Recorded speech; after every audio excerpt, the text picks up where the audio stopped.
No le fue nada mal a la selección aragonesa de atletas correr el Campeonato de España que se celebraba el pasado fin de semana, y es que consiguieron 5 medallas, 3 de ellas de oro. Poco a poco el atletismo aragonés se está haciendo de nuevo un hueco importantísimo en el atletismo nacional. Y los oros, lo que les decíamos, lo sabíamos ayer, Menacho en 5000. Lo contaba aquí en la previa, iba por él y lo consiguió. Pero además, Aragón también consiguió un oro en salto con pértiga. Ahí tenemos a Fabio Marco, al que escucharemos dentro de unos instantes, que lograba esa medalla máxima. Y además, el Zoiti lograba la medalla en 4x400. Se puede considerar, sin duda, un éxito. Escuchamos al presidente del Zoiti y, como les decíamos hace unos segundos, a Fabio Marco.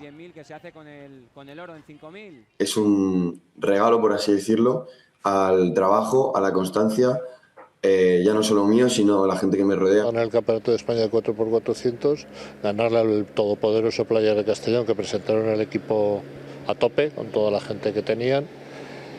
Y pues bueno, conseguir este oro es un hito histórico.